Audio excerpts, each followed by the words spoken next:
प्रिय भक्तगण, आज हम आपको एक कहानी सुनाने जा रहे हैं जो सुनने मात्र से आपके जीवन में एक नया सवेरा आएगा। तो चलिए कहानी को प्रारंभ करते हैं।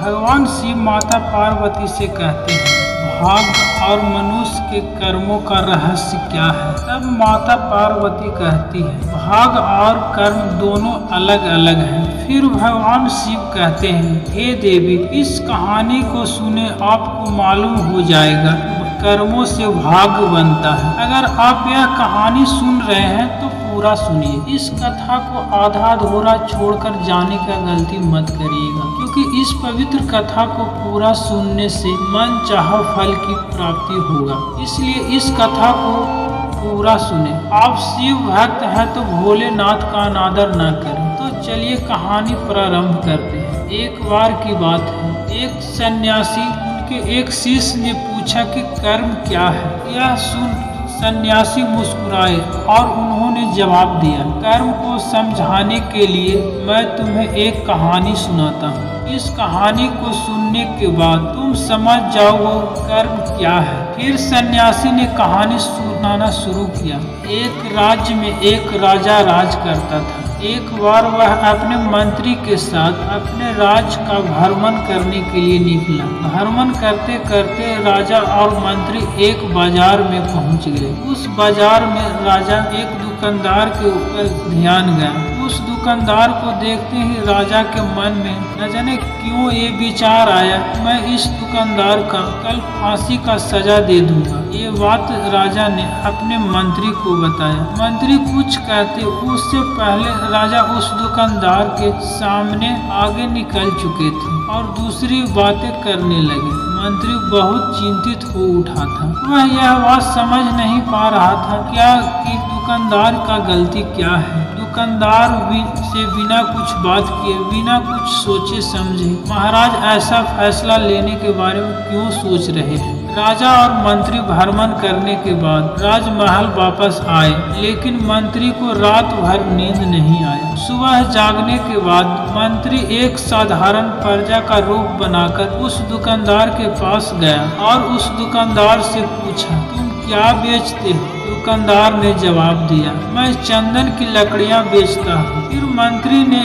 आसपास के लोगों से पूछा और दुकानदार के बारे में पूछना शुरू किया। सब ने जवाब दिया कि दुकानदार किसी से बोलता तक नहीं, वह हमेशा दुखी रहता है। मंत्री को बात समझ में आ गया और दुकानदार से पूछा, तुम दुखी क्यों रहते हो? दुकानदार ने बताया, मैं इसलिए दुखी रहता हूँ क्योंकि मेरा दुकान पर लोग आते हैं, चंदन की लकड़ियाँ सूंघते हैं और बोलते हैं, यह बहुत ही सुंदर है, इसकी बहुत अच्छी है खुशबू है, लेकिन कोई खरीदार नहीं रहता, इसीलिए मैं दुखी रहता हूँ। मंत्री ने दुकानदार की बात सुनकर दुख हुआ। उसने सोचा कि आखिर कोई भी दुकानदार दुखी क्यों न हो अगर उसका दुकान पर कोई भी सामान बिक्री न हो, जबकि सामान में कोई कमी नहीं है। मंत्री सोचने लगा कि यह दुकानदार अपने दुखों की वजह से इतना दुखी रहता है, परंतु राजा इस दुकानदार को फांसी पर लटकाना चाहते हैं। राजा के मन में यह प्रश्न क्यों आया? अभी तक मंत्री को कोई उत्तर नहीं मिल रहा था। मंत्री ने फिर दुकानदार से पूछा, भाई तब तुम क्या करोगे अगर तुम्हारी दुकान की सारी चंदन की लकड़ियां ऐसी ही रखी रह जाए?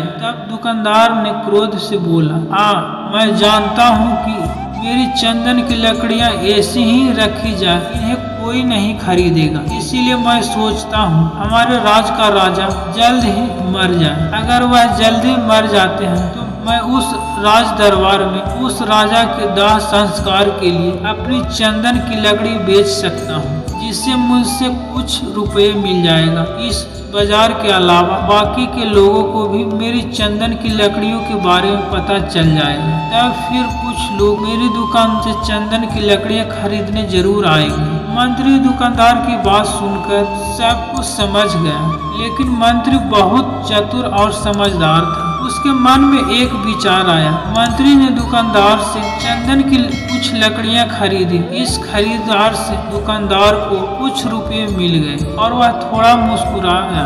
मंत्री चंदन की लकड़ियों को लेकर वापस राज दरबार चला गया। राज दरबार पहुंचकर मंत्री ने उस चंदन की लकड़ी को राजा के समक्ष रख दिया और बोला कि हे राजन, ये चंदन की लकड़ी है, उसी दुकानदार ने हमको भेंट किया है जिस दुकानदार को आप कल फांसी देने के बारे में सोच रहे हैं। फिर राजा ने उस चंदन की लकड़ी को सूंघा और उसे चंदन की लकड़ी की सुगंध बहुत पसंद आया। उन्होंने कहा, ये चंदन की लकड़ियां बहुत ज्यादा सुगंधित है। दुकानदार के इस अनोखे भेंट से राजा बहुत खुश हुआ और मंत्री को स्वर्ण मुद्राएं देकर, जाओ उस दुकानदार को ये सब स्वर्ण मुद्रा दान में दे दो और बोलना कि आज के बाद महल में जब कभी भी चंदन की लकड़ी की जरूरत पड़ेगा तब तुम्हारे दुकानदार से ही चंदन की लकड़ी ले जाएंगे। यह बात सुनकर मंत्री जी मुस्कुराने लगे तथा सोचने लगे, अब तो राजा के मन में उस दुकानदार को फांसी देने का विचार आ ही नहीं सकता है, क्योंकि